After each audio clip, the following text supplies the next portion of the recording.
वर्णिवेशरमणीय दर्शनं मन्दहासरुचिराननाम्बुजं पूजितं सुरनरोत्तमैर्मुदा धर्मनन्दनमहं विचिन्तये। असतो मा षड्गमय तमसो मा ज्योतिर्गमय मृत्युर्मा अमृतं गमयः। ओम शांति शांति शांति। अस्मद्गुरुसमारम्भां नाथयामुनमध्यमां लक्ष्मीवल्लभपर्यन्तां वंदे गुरु परंपरा। આજની જ્ઞાન સભાની અંદર પધારનારા બધા જ ભગવદ્ ભક્તોને વેદાંતાચાર્ય, પુરાણ ઇતિહાસાચાર્ય, એમએ ફિલોસોફી શાસ્ત્રી રાકેશભાઈના હેતપૂર્વક જય સ્વામિનારાયણ. ભક્તો, ગયા વખતની જ્ઞાન સભાની અંદર આપણે શ્રીમદ ભાગવત, બ્રહ્મપુરાણ તથા સ્કંદ પુરાણના માધ્યમથી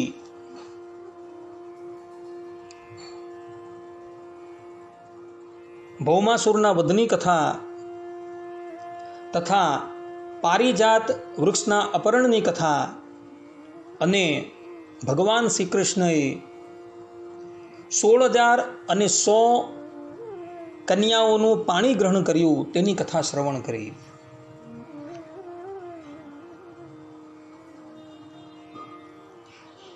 સ્કંદ પુરાણના વૈષ્ણવ ખંડની અંદર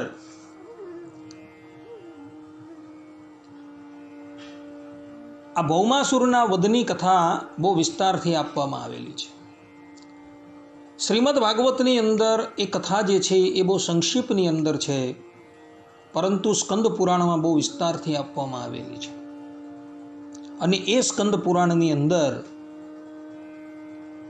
બબરીકની કથા જે છે તે પણ આપવામાં આવેલી છે. ભૌમાસુરના વધ કરવાના પ્રસંગની અંદર બબરીકની કથા, જેને આપણે વડિયા દેવ કહીએ છીએ, ખાતુ શ્યામ કહીએ છીએ, તેની કથા પણ આપવામાં આવેલી છે. અને એ કથાનો સંબંધ જે છે એ આ ભૌમાસુરની કથાની સાથે છે. ભગવાન શ્રી કૃષ્ણએ ભૌમાસુરનો વધ કર્યો, મૂર દાનવનો વધ કર્યો, 16,100 કન્યાનું પાણી ગ્રહણ કર્યું. ત્યારબાદ મૂળ દાનવની દીકરી, જેનું નામ હતું કામ કટંકટા, એ ભગવાન શ્રી કૃષ્ણની સાથે લડવા માટે આવે છે. ભગવાન શ્રી કૃષ્ણ એનો પણ પરાજય કરી દે છે. કામાક્ષી દેવી મધ્યમાં પડી યુદ્ધ બંધ કરે છે. ભગવાન શ્રી કૃષ્ણ મૂળ દાનવની દીકરીને આશીર્વાદ આપે છે કે હું તને મારી પુત્ર વધુ બનાવીશ. આ પ્રમાણે આશીર્વાદ આપી ભગવાન શ્રી કૃષ્ણ પ્રાગ જ્યોતિષપુરથી નીકળે છે. ત્યારબાદ સ્વર્ગમાં જાય છે. સ્વર્ગમાં બધા દેવતાઓનો પરાજય કરી ભગવાન શ્રી કૃષ્ણ પારિજાત વૃક્ષનું અપહરણ કરી દે છે અને એને દ્વારકામાં લાવીને સ્થાપિત કરી દે છે. તે પછી ભગવાન શ્રી કૃષ્ણ જે છે એ હસ્તિનાપુર પધારે છે.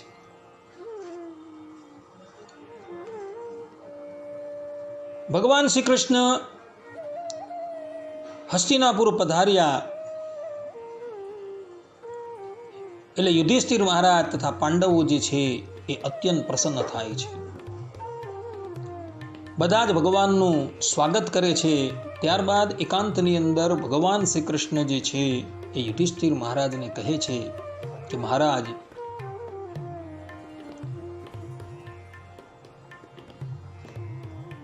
તમારા કુળની અંદર તમારા જે જ્યેષ્ઠ પુત્ર ઘટોત્કચ, એમના લગ્ન જે છે એ હું મૂળ દાનવની કન્યા કામ કટંકટાની સાથે કરાવવા માગું છું. આમ જોવા જઈએ તો ઘટોત્કચ જે છે એ ભીમસેનનો દીકરો હતો. ભીમસેન અને હિડિંબા થકી એનું પ્રાગટ્ય થયું હતું, પરંતુ કુળમાં એ જ્યેષ્ઠ હોવાથી એ બધા જ પાંડવોનો દીકરો કહેવાતો. ભગવાન શ્રી કૃષ્ણની વાત સાંભળી યુધિષ્ઠિર મહારાજ એમને અનુમતિ આપે છે. ત્યારબાદ ભગવાન શ્રી કૃષ્ણ ઘટોત્કચને બોલાવે છે અને એની પણ સંમતિ લે છે અને ત્યારબાદ ભગવાન શ્રી કૃષ્ણ એને લઈને પ્રાગ જ્યોતિષપુર પધારે છે અને પ્રાગ જ્યોતિષપુરની અંદર મૂર દાનવની દીકરી કામ કટંકટા સાથે એના લગ્ન કરાવે છે. તે પછી ઘટોત્કચ જે છે એ પોતાની ભાર્યાને લઈને હિડિંબા વનમાં પધારે છે અને ત્યાં એમના ગ્રહસ્થ જીવનનો પ્રારંભ થાય છે અને ગ્રહસ્થ જીવનના ફલરૂપે એમના ઘરે 16 કલાએ સંપન્ન એક પુત્ર રત્નનો જન્મ થાય છે અને ઘટોત્કચ તથા કામ કટંકટા એનું નામ બબરીક રાખે છે.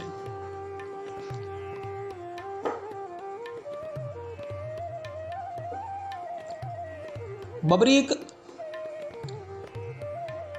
જન્મથી જ અત્યંત પરાક્રમી હતો.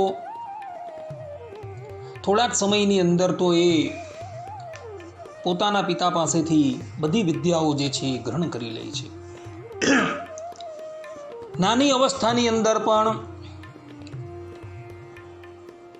એની વીરતા જે છે એ અદ્વિતીય હતી. એક દિવસની વાત છે,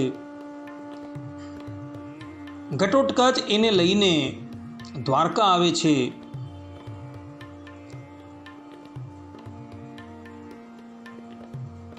દ્વારકા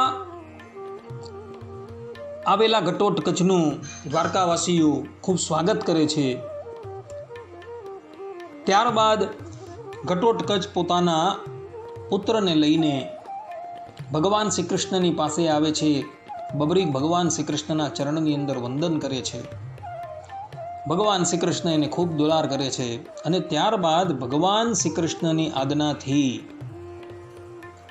બબરીક જે છે એ નવદુર્ગાની સાધના કરે છે. ભક્તો, આ વાત સ્કંદ પુરાણમાં લખેલી છે.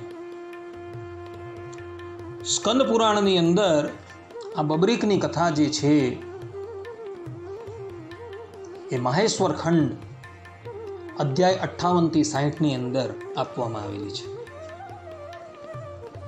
નવદુર્ગાની સાધના કર્યા બાદ માતાજીની કૃપાથી બબરીકને બધી જ સિદ્ધિઓ જે છે એ પ્રાપ્ત થાય છે.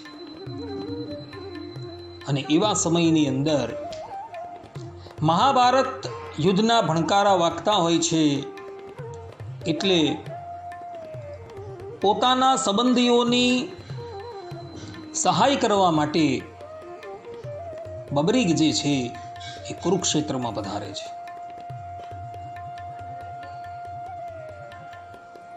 બબરીકને આવેલો જોઈ પાંડવ લોકો અત્યંત પ્રસન્ન થાય છે. મહાભારતના યુદ્ધનો હજુ પ્રારંભ થયો નથી. એના થોડા દિવસ પહેલા પાંડવ લોકો રાત્રિને વિશે સભા કરીને બેઠા હોય છે અને એ સભાની અંદર ભગવાન શ્રી કૃષ્ણ જે છે એ બધાને પૂછે છે કે આપણી સન્મુખ કૌરવોની સેના છે, એ સેનાનો નાશ જે છે એ કયો વીર કેટલા દિવસની અંદર કરી શકે? બધા જ પોતપોતાનો અભિપ્રાય આપે છે અને પછી અર્જુનજી જે છે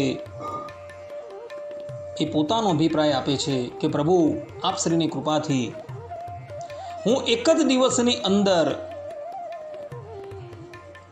આ સમસ્ત કૌરવોની વાહિનીને કાળના મુખમાં મોકલી દેવું એમ છું. અર્જુનજીની વાત સાંભળી એ સભાની અંદર યુવા અવસ્થાની અંદર પદાર્પણ કરી ચૂકેલો બબરીક જે છે એ બધાને કહે છે કે કાકાશ્રી, એક દિવસની અંદર સંપૂર્ણ કૌરવ સેનાને સમાપ્ત કરવાની શક્તિ ધરાવે છે, પરંતુ હું તો કેવલ એક જ મુહૂર્તની અંદર કૌરવોની સંપૂર્ણ સેનાને સમાપ્ત કરવાની સામર્થ્ય ધરાવું છું. માતા ભગવતીની કૃપાથી મારી અંદર અતુલનીય ઐશ્વર્ય જે છે એ સમાહિત થયેલું છે. બબરીકની વાત સાંભળી ભગવાન શ્રી કૃષ્ણ એને કહે છે કે બેટા, તું તારું સામર્થ્ય જે છે એ અત્યારે પ્રદર્શિત કર. આ પ્રમાણે ભગવાન શ્રી કૃષ્ણ કહે છે. એટલે બબરીક કંકુમાં બોળેલું એક બાણ પોતાના ધનુષની ઉપર ચડાવે છે અને પછી એ બાણ જે છે એ બબરીક છોડે છે.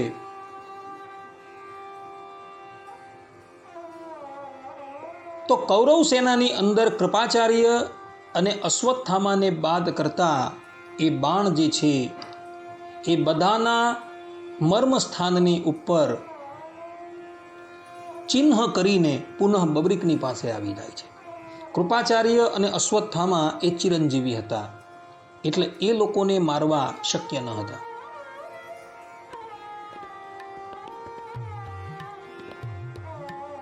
બધા જ પાંડવો જુએ છે કે બબરીકે જે બાણ છોડેલું હતું એ બાણ દરેકના મર્મસ્થાનની ઉપર સ્પર્શ કરીને આવેલું છે ને જ્યાં બબરીક દેવીએ આપેલું બીજું બાણ લઈને જ્યાં છોડવા માટે તૈયાર થાય છે ત્યાં જ ભગવાન શ્રી કૃષ્ણ પોતાના સુદર્શન ચક્ર દ્વારા બબરીકનું મસ્તક જે છે એ કાપી નાખે છે. પોતાના પુત્રનું આ પ્રમાણે મસ્તક કપાયું એટલે ઘટોત્કચ જે છે એ મૂર્છા ખાઈને ધડી પડે છે. ભીમસેન, અર્જુનજી, યુધિષ્ઠિર મહારાજ ભગવાન શ્રી કૃષ્ણને કહે છે કે પ્રભુ, આપે બબરીકનું માથું શા માટે કાપ્યું? એનો શું વાંક હતો? ત્યારે ભગવાન શ્રી કૃષ્ણ પૂર્વે જે વૃત્તાંત ઘટિત થયું હતું એ બધું જ એ લોકોને સંભળાવે છે. વાત એવી હતી કે એક વખત મેરુ પર્વતની ઉપર પૃથ્વીનો ભાર ઉતારવા માટે દેવોની સભા ભરાઈ હતી. તેમાં આ બબરીક જે છે, જે પૂર્વ જન્મની અંદર સૂર્ય વર્ચા નામનો યક્ષ હતો, તે પણ ત્યાં ઉપસ્થિત હતો. બ્રહ્માજી ભગવાન વિષ્ણુને પૃથ્વીનો ભાર ઉતારવા માટે વિનંતી કરે છે અને ભગવાન વિષ્ણુ બ્રહ્માજીને તથાસ્તુ કહે છે. એ સમયની અંદર સભાની અંદર બિરાજમાન આ સૂર્ય વર્ચા નામનો જે યક્ષ જે છે એ અહંકાર વશ બ્રહ્મદેવની પાસે એવું બોલે છે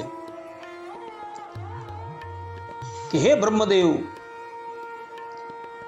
તમે ભગવાન વિષ્ણુને રહેવા દો, હું એકાકી જ પ્રગટ થઈને આ સમસ્ત પૃથ્વીનો ભાર જે છે એ ઉતારી દેવીશ ને આ કાર્ય કરવામાં હું સક્ષમ છું.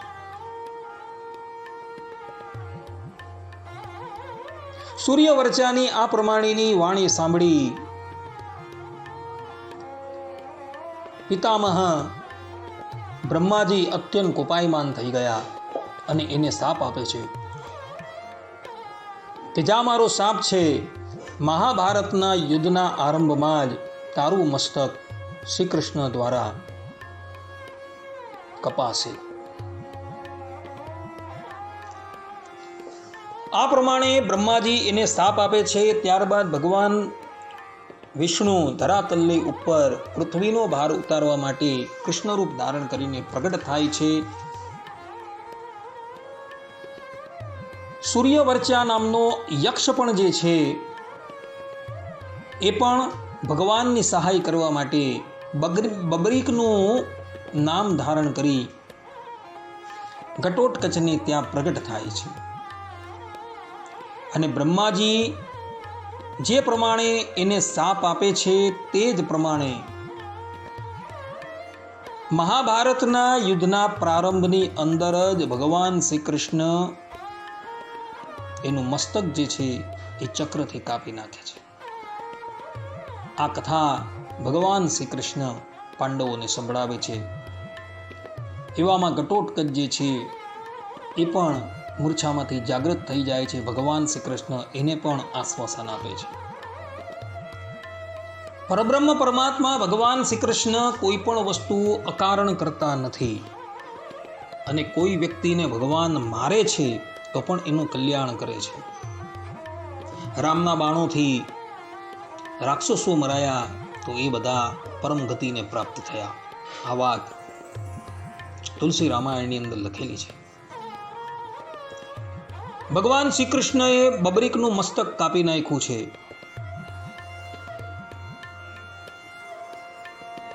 હજુ મસ્તકની અંદર થોડા પ્રાણ છે.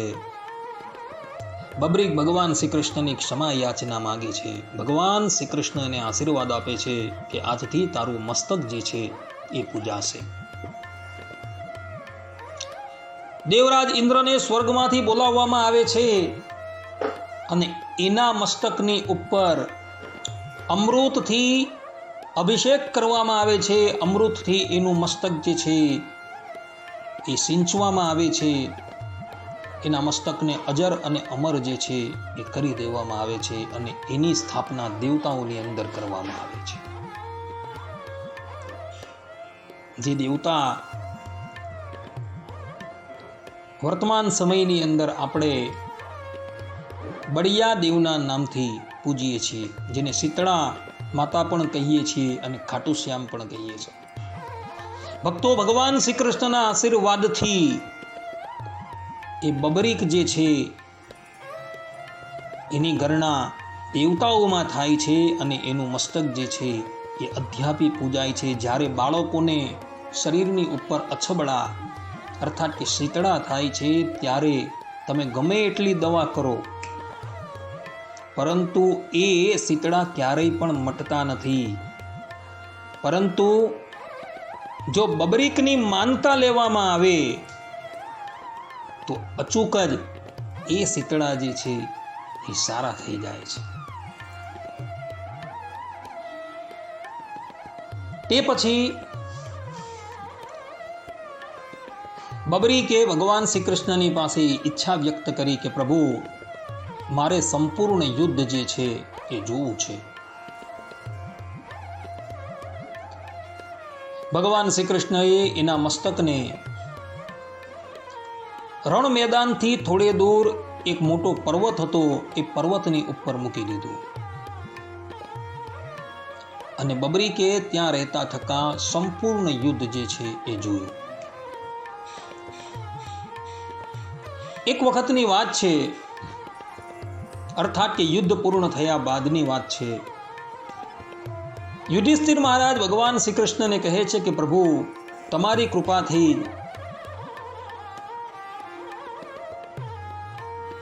અમારો વિજય થયો છે. અમને આપ શ્રીએ જ પાર ઉતારેલા છે. યુધિષ્ઠિર મહારાજની આ પ્રમાણેની વાત સાંભળી ભીમસેન જે છે એ જરા રૂષ્ટ થાય છે.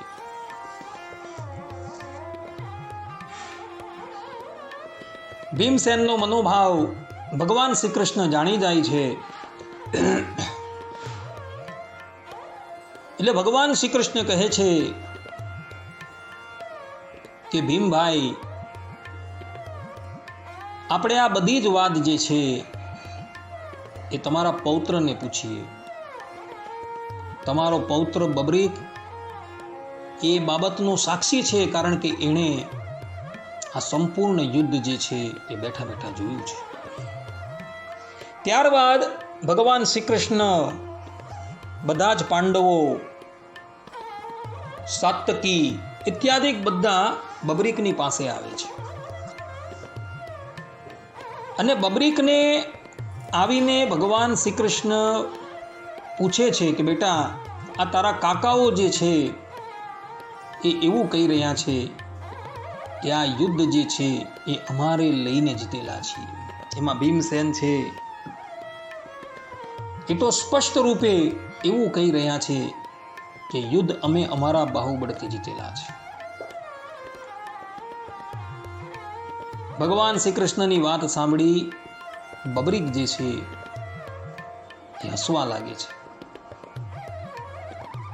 અને એ પોતાના સંબંધીઓને ઉદ્દેશીને કહે છે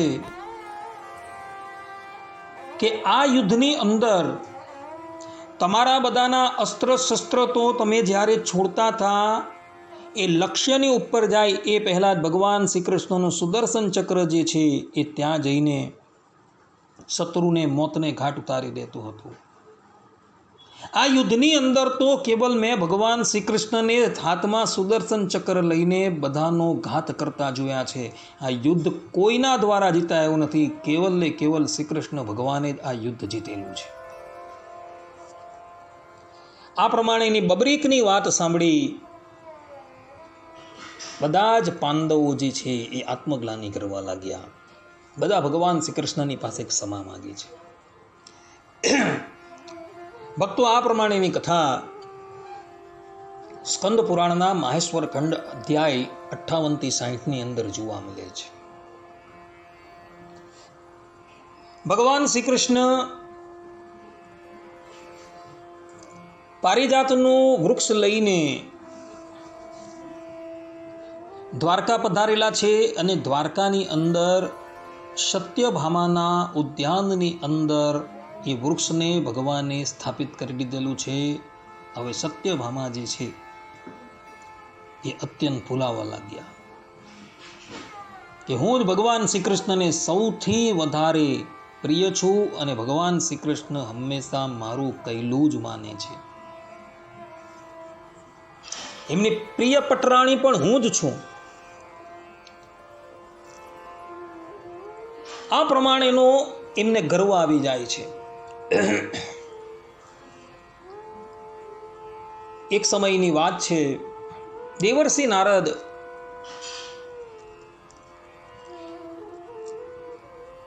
દ્વારકાપુરી પધારે છે અને આ વખતે એ સીધા જ સત્યભામાના મહેલમાં આવે છે. સત્યભામાએ જોયું કે દેવર્ષિજી પધાર્યા છે. એમણે એમનો ખૂબ આતિથ્ય સત્કાર કર્યો. પછી એકાંતની અંદર બેસેલા દેવર્ષિજી સત્યભામાને કહે છે કે દેવી, તમે આ જન્મની અંદર જો કોઈક વસ્તુનું દાન કરો તો તમને એ દાન જે છે એ બીજા જન્મની અંદર પણ પ્રાપ્ત થાય. આ જે કથા હું તમને કહી રહ્યો છું એ કથા દેવી ભાગવતની અંદર પણ આવે છે અને ઇતર પુરાણોની અંદર પણ આવે છે. તમે આ જન્મની અંદર જો શ્રી કૃષ્ણ ભગવાનનું દાન કરો તો એ શ્રી કૃષ્ણ ભગવાન તમને બીજા જન્મની અંદર પણ પતિ ભાવે પ્રાપ્ત થશે. દેવર્ષિજીની વાત સાંભળી સત્યભામા મનોમન વિચાર કરવા લાગ્યા કે હું આ જન્મની અંદર જો શ્રી કૃષ્ણનું દાન કરી દઉં તો એ જ શ્રી કૃષ્ણ મને બીજા જન્મની અંદર પણ પ્રાપ્ત થશે. એવા જ સમયની અંદર ભગવાન શ્રી કૃષ્ણ પધારે છે. સત્યભામા ભગવાન શ્રી કૃષ્ણને વાત કરે છે કે સ્વામી, આ જન્મની અંદર હું તમારું દાન જો કરું તો બીજા જન્મની અંદર પણ તમે જ મારા પતિ થશો. એટલે આજે હું તમારું દાન કરવા તૈયાર થઈ છું. આ બધી જ લીલા કરનારા ભગવાન શ્રી કૃષ્ણ છે. કારણ કે એમણે સત્યભામાના અહંકારને ત્યાગ કરાવવો છે. ભગવાન બહુ કૃપાળુ છે. અભિમાની પુરુષ અરુચઃ. ભગવાનને અભિમાની પુરુષ પ્રિય નથી. સર્વમંગળ સ્તોત્રમની અંદર સદગુરુ સતાનંદ સ્વામી આ વાત જે છે એ ભગવાન સ્વામિનારાયણના સંબંધમાં લખે છે. ભક્તની અંદર જો અહંકાર હોય તો એ અહંકાર ભગવાન કોઈ બી હિસાબે ત્યાગ કરાવે છે. સત્યભામાની અંદર અહંકાર છે. એ હંમેશા રૂકમણી દેવી સાથે સ્પર્ધા કરતા હતા. રૂકમણી દેવીમાં અહંકારનો લેશ પણ નથી.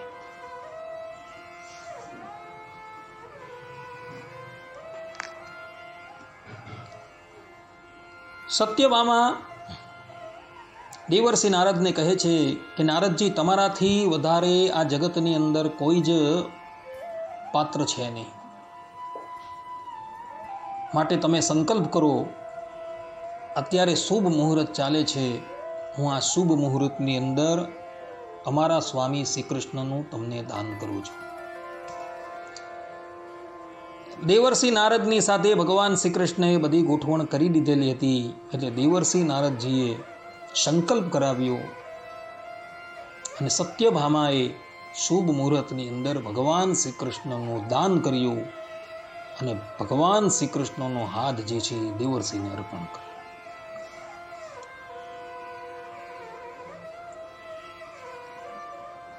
ભગવાન શ્રી કૃષ્ણ દાન થઈ ગયા છે, એટલે હવે દેવર્ષિ નારદ ભગવાન શ્રી કૃષ્ણને લઈને જવા લાગ્યા અને ભગવાન શ્રી કૃષ્ણ પણ એની પછાડી ચાલવા લાગ્યા. આ જોઈ સત્યભામા જે છે એ દોડતી દોડતી દેવર્ષિની પાસે આવે છે અને કહે છે, દેવર્ષિજી, તમે અમને ક્યાં લઈ જાઓ છો? ત્યારે દેવર્ષિ કહે છે કે દેવી, તમે તમારા વરદ હસ્તે તો અમને દાન આપ્યું, તો હવે દાનમાં આપેલી વસ્તુ અમારા અધિકારની હોવાથી અમે એને લઈ જઈએ છીએ. દાનનો અર્થ જ એ થાય છે કે પોતાનો અધિકાર ત્યાગ કરીને એના પર અન્યનો અધિકાર જે છે એ સ્થાપન કરવો, એને જ દાન કહેવામાં આવે છે. સત્યભામા કહે કે તમે એમને લઈ જશો તો પછી અમે શું કરશું? નારદજી કહે તે એ તો તમારે દાનમાં આપતા પહેલા જ વિચારવાનું હતું. ત્યારબાદ સત્યભામા ભગવાન શ્રી કૃષ્ણની વિનંતી કરે છે, પરંતુ ભગવાન શ્રી કૃષ્ણ કહે છે, દેવી, તમે તો અમને દાનમાં આપી દીધા, એટલે હવે અમે કંઈ ન કરી શકીએ. સત્યભામાજી ખૂબ રુદન કરે છે, દેવર્ષિ નારદના ચરણમાં પડી જાય છે. નારદજીને કહે છે, દેવર્ષિ, કંઈક ઉપાય કરો, અમને અમારા સ્વામી પાછા આપો. દેવર્ષિ કહે કે એક શરતે હું તમને એ પાછા આપું. ભગવાન શ્રી કૃષ્ણના ભાર જેટલું સુવર્ણ જો તમે અમને પ્રદાન કરો તો અમે શ્રી કૃષ્ણને પરત કરી દઈએ.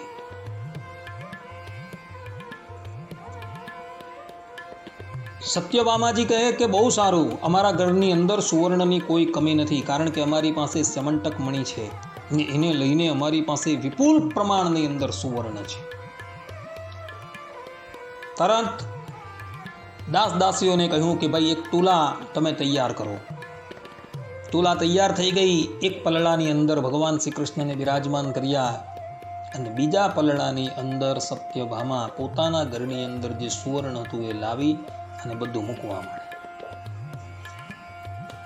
પોતાની પાસે જેટલું સુવર્ણ હતું એ બધું લાવીને મૂક્યું, પરંતુ ભગવાન જે ત્રાજવાની અંદર બિરાજમાન છે એ ત્રાજવું ઊંચું થાય જ નહીં, એ નીચું ને નીચું જ રહે.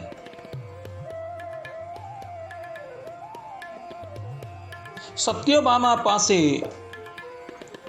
ભગવાન શ્રી કૃષ્ણની પતરાણીઓ કરતાં સૌથી વધારે ધન હતું, કારણ કે એની પાસે સ્યમંતક મણિ હતો ને જે નિત્ય 160 તોલા સુવર્ણ જે છે એ આપતો હતો. સત્યભામાએ પોતાનું બધું જ સુવર્ણ ત્રાજવામાં મૂકી દીધું, પરંતુ ભગવાનનું ત્રાજવું હજુ નીચું જ છે. વાતની ખબર રૂકમણીજીને બાદ કરતા અન્ય રાણીઓને પણ પડી. બધી એ લોકો પણ ત્યાં આવી પોતાની પાસે જે સુવર્ણ હતું એ બધું જ સુવર્ણ એમણે સત્યભામાને અર્પણ કર્યું. સત્યભામાએ બધું જ સુવર્ણ એક પછી એક ત્રાજવામાં મૂકવામાં આવ્યું, પરંતુ ભગવાનનું ત્રાજવું જે છે એ ઊંચું થતું જ નથી. કેવી રીતના થાય? કારણ કે એ પરમાત્મા તો પ્રેમથી તોલાય છે.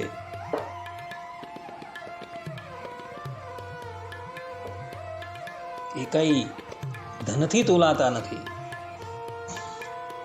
દ્રષ્ટાંત ડાકોરના રણછોડરાય છે, એમનું છે જ, બધાને ખબર જ છે.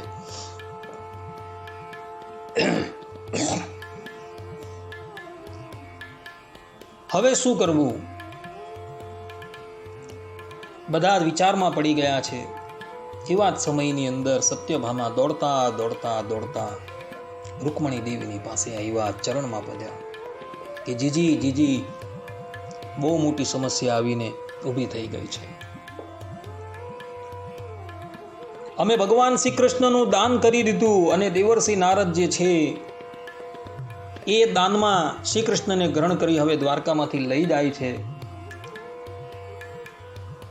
અમે જ્યારે એમને અતિશય વિનંતી કરી ત્યારે એમણે કહ્યું કે શ્રી કૃષ્ણના ભાર જેટલું સુવર્ણ અમને અર્પણ કરો. બધી જ પતરાણીઓએ પોતપોતાનું સુવર્ણ જે છે ત્રાજવામાં મૂક્યું, છતાં પણ એ ત્રાજવું જે છે એ ઊંચું થતું જ નથી. હવે આપ જ કઈ ઉપાય કરો. જગત જનની માતા લક્ષ્મીજીના અવતાર સમાન રૂકમણી દેવી ખૂબ દયાળુ છે. રૂકમણી દેવીનું એક નામ શ્રીજી પણ છે. જે પ્રમાણે ભગવાનનું એક નામ શ્રીજી છે તે જ પ્રમાણે રૂકમણી દેવીનું પણ એક નામ શ્રીજી છે. વિશિષ્ટાદ્વૈત મતના આદિ પ્રવર્તક છે એ રાય. આપણે બધા રામાનુજ સંપ્રદાય, સ્વામિનારાયણ સંપ્રદાય, રામાનંદી સંપ્રદાય બધા વિશિષ્ટાદ્વૈતીઓ છે. અને આપણા આદિ ગુરુજી છે એ જગત જનની માતા લક્ષ્મીજી છે. કારણ કે શ્રીમદ નારાયણે સૌ પ્રથમ વિશિષ્ટાદ્વૈત મતનું જ્ઞાન માતા શ્રીને આપેલું હતું. અને એટલે જ માટે વિશિષ્ટાદ્વૈત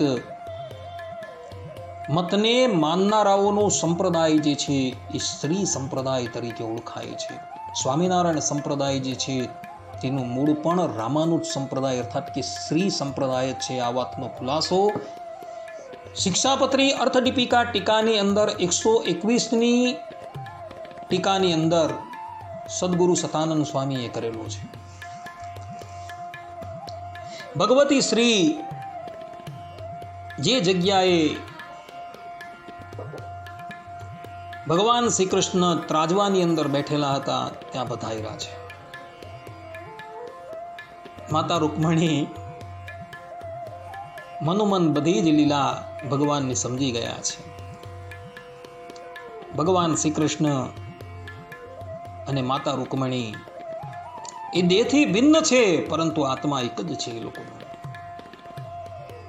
એક પ્રાણ દો વપુ છે. સ્કંદ પુરાણની અંદર એ બાબતનો પણ ખુલાસો કરેલો છે. જે પ્રમાણે રાધા અને કૃષ્ણ અભિન્ન છે તે જ પ્રમાણે શ્રી કૃષ્ણ અને રૂકમણી પણ અભિન્ન છે. શ્રીજીને સમજતા વાર નથી લાગતી. એ તરત જ બધી જ પતરાણીઓને કહે છે કે આ ત્રાજવાની અંદર જેટલા પણ આભૂષણોને બધું મૂકેલું છે બધા લઈ લો. બધા આભૂષણો લઈ લેવામાં આવેલા છે. ત્રાજવું ખાલી કરી દેવામાં આવ્યું છે. ત્યારબાદ રૂકમણી દેવી એક તુલસી પત્ર લાવે છે અને તુલસી પત્રની પર કેવલ એક કૃષ્ણ નામ લખે છે. અને પછી રૂકમણી દેવી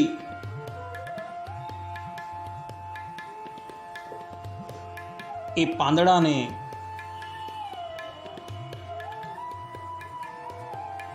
ત્રાજવામાં મૂકવા જાય છે અને ત્યાં સંકલ્પ કરે છે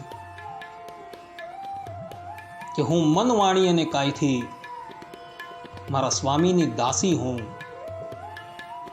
તો આ એક તુલસીના પત્રે મારા સ્વામી જે છે એ તુલાઈ જાય. જ્યાં સંકલ્પ કરીને રૂકમણી દેવી પલળાની અંદર તુલસીનું પત્ર મૂકે છે ને ત્યાં જ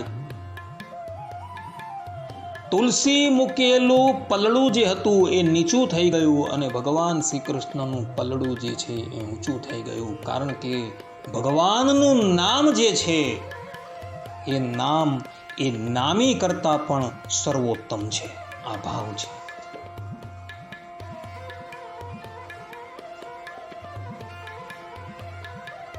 ભગવાન શ્રી કૃષ્ણનું નામ જે છે એ એમના કરતા પણ શ્રેષ્ઠ છે.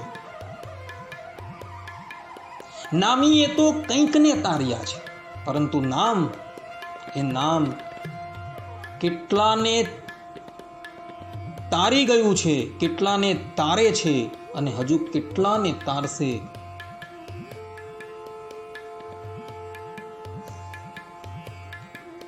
એનો કોઈ સરવાળો છે જ નહીં. રૂકમિણી દેવીનું પાતિવ્રત્ય જે છે એનાથી ભગવાન અત્યંત પ્રસન્ન થઈ ગયા છે.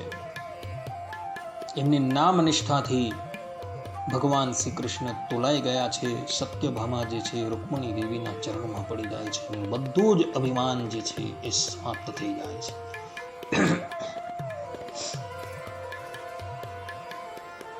કહે છે કે જીજી મને ક્ષમા કરો, હું હંમેશા તમારી સાથે સ્પર્ધા કરતી હતી. માતા રૂકમણી જો એટલા બધા દયાળુ છે ને એટલા બધા કૃપાળુ છે કે કોઈ દિવસ કોઈનો વાંક જોતા જ નથી. રામાનુજ સંપ્રદાયના ગ્રંથોની અંદર એ વાતનો ઉલ્લેખ કરેલો છે કે શ્રીજી હંમેશા ભગવાનની સાથે શા માટે રહે છે. તો એનું કારણ પણ બતાવતા આચાર્યો કહે છે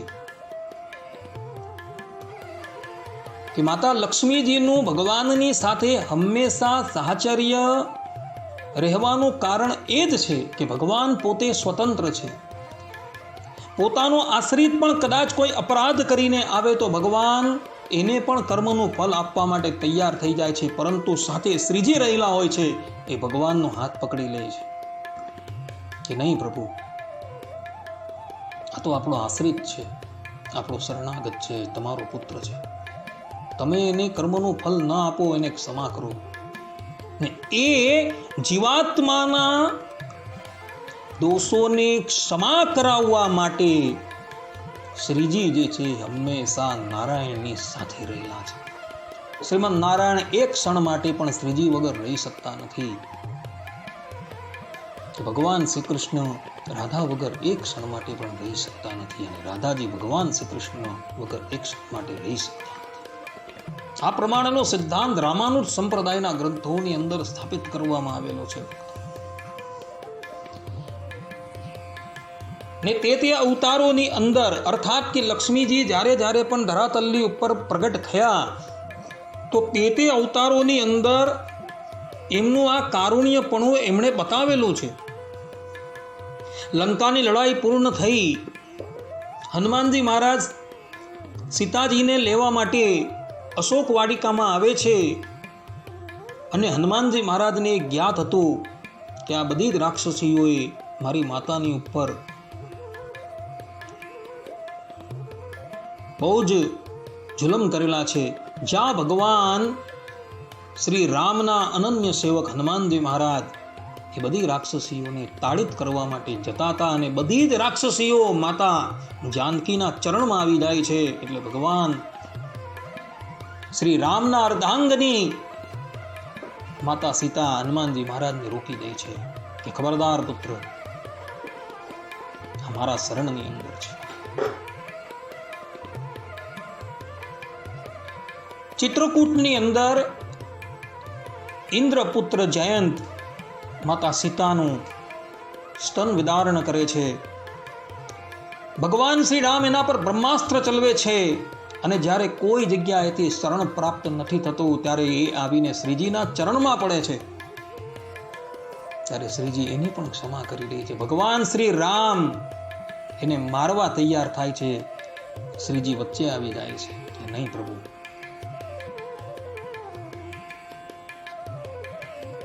આ મારો પુત્ર છે. ભગવાન શ્રી રામ કહે છે પરંતુ જાનકી એણે તારો વક્ષસ્થલ જે છે એ વિદીર્ણ કરેલું છે. માતા જાનકી કહે છે કે પુત્ર જે છે એ જ્યારે સ્તનપાન કરતો હોય ત્યારે કોઈક વખત પુત્ર પોતાની માતાનું સ્તન જે છે એ પણ વિદીર્ણ કરતો હોય છે. તો માતા એના પર કોઈ દિવસ કુરાજી થાય છે કે મારો પુત્ર છે. વિષ્ણુ પુરાણની અંદર કહેલું છે કે સંપૂર્ણ જગતની અંદર જે પણ કંઈક સ્ત્રી તત્વ છે એ માતા રૂકમણી છે અને પુરુષ તત્વ જે છે એ ભગવાન શ્રી કૃષ્ણ છે. સ્ત્રીલિંગ નામ જેટલા પણ છે એ શ્રીજી છે અને પુરુષ નામ જેટલા પણ છે એ શ્રીમદ નારાયણ છે.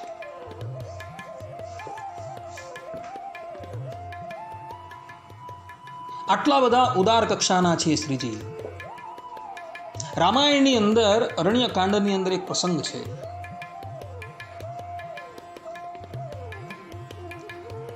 ભગવાન શ્રી રામ પંચવટીમાં આવે છે અને પંચવટીની અંદર રહેતા ઋષિ મુનિઓ ભગવાન શ્રી રામને એક હાડકાનું પહાડ બતાવે છે અને કહે છે કે રાક્ષસો ઋષિઓને ખાઈ એના હાડકા જે છે એ નાખી દેતા હતા, એનો આ પહાડ બની ગયો છે.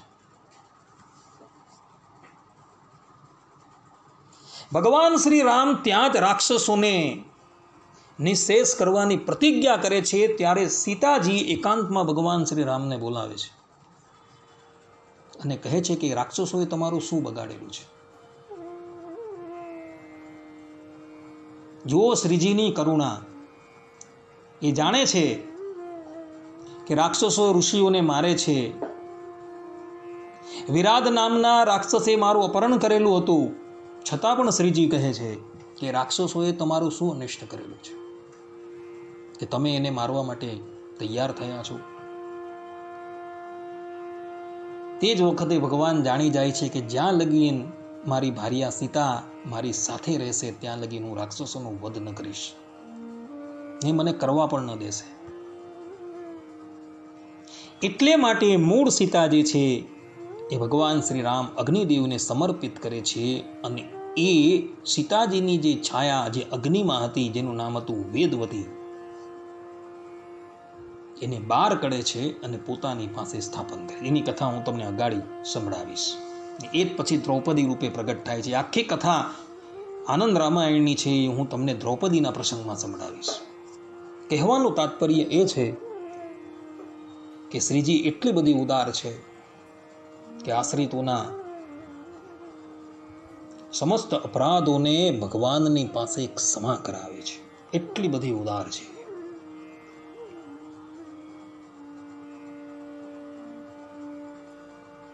આ પ્રમાણે રૂકમણી દેવી સત્યભામાના અપરાધને ક્ષમા કરાવે છે. ત્યારબાદ દેવર્ષિ નારદ જે છે એ કહે છે કે અમારે વળી ધનની શું જરૂર, અમે તો પરિવ્રાજક છીએ, અમારે તો કેવલ ને કેવલ ભગવાનનું સ્મરણ કરવાનું હોય, માટે આ પાંદડું જે છે જેના પર કૃષ્ણ નામ અંકિત છે એ પાંદડું જે છે એ હું ગ્રહણ કરું છું. દેવર્ષિ નારદ એ પાંદડું છે લે છે અને પોતાના મુખની અંદર મૂકે છે અને કૃષ્ણ કૃષ્ણ કૃષ્ણનું ઉચ્ચારણ કરતા થકા એ દ્વારકાથી વિદાય થઈ જાય છે. આ પ્રમાણેની કથા ભક્તો પુરાણોની અંદર જોવા મળે છે. આવી તો કેટલીય કથાઓ જે છે શ્રીમદ ભાગવતને બાદ કરતા ઇતર પુરાણોની અંદર ઢગલો આપેલી છે. જે કથા સંભળાવતા રહીએ તો સમય જે છે એ સમયની પણ તમને ખબર ન રહે ને અત્યારે એ સમય જે છે પૂર્ણ થઈ ગયો છે. માટે હવે પછી આપણે પુનઃ આ શ્રીમદ ભાગવતના દસમ સ્કંદના 60મા અધ્યાયની લીલાઓ જે છે એ શ્રવણ કરશું, જેની અંદર રૂકમણી દેવી અને ભગવાન શ્રી કૃષ્ણનો સંવાદ છે. આ ઉપરાંત શ્રીમદ મહાભારતની અંદર જે શાંતિ પર્વ આવેલો છે એ શાંતિ પર્વની અંદર પણ ભગવાન શ્રી કૃષ્ણ અને રૂકમણી દેવીના પ્રસંગમાં એક અદ્ભુત કથા આવે છે. એ કથાનું પણ આપણે સાથે સાથે શ્રવણ કરશું. તે ઉપરાંત મહાભારતની અંદર તથા બ્રહ્મવૈવત પુરાણની અંદર ભગવાન શ્રી કૃષ્ણની તથા સત્યભામાની એક વધુ લીલા જે છે એ પણ આવે છે. તેને આપણે હવે પછીના પ્રવચનની અંદર શ્રવણ કરશું. ત્યાં લગીન બધા જ ભગવદ્ ભક્તોને પૂર્વક જય સ્વામિનારાયણ. સર્વે સંતુ નિરામયઃ, સર્વે સુખીનો ભવંતુ, સર્વે ભદ્રાણી પશ્યંતુ, મા કશ્ચિદ દુઃખ ભાગ ભવેત. અસ્તુ. જય સ્વામિનારાયણ.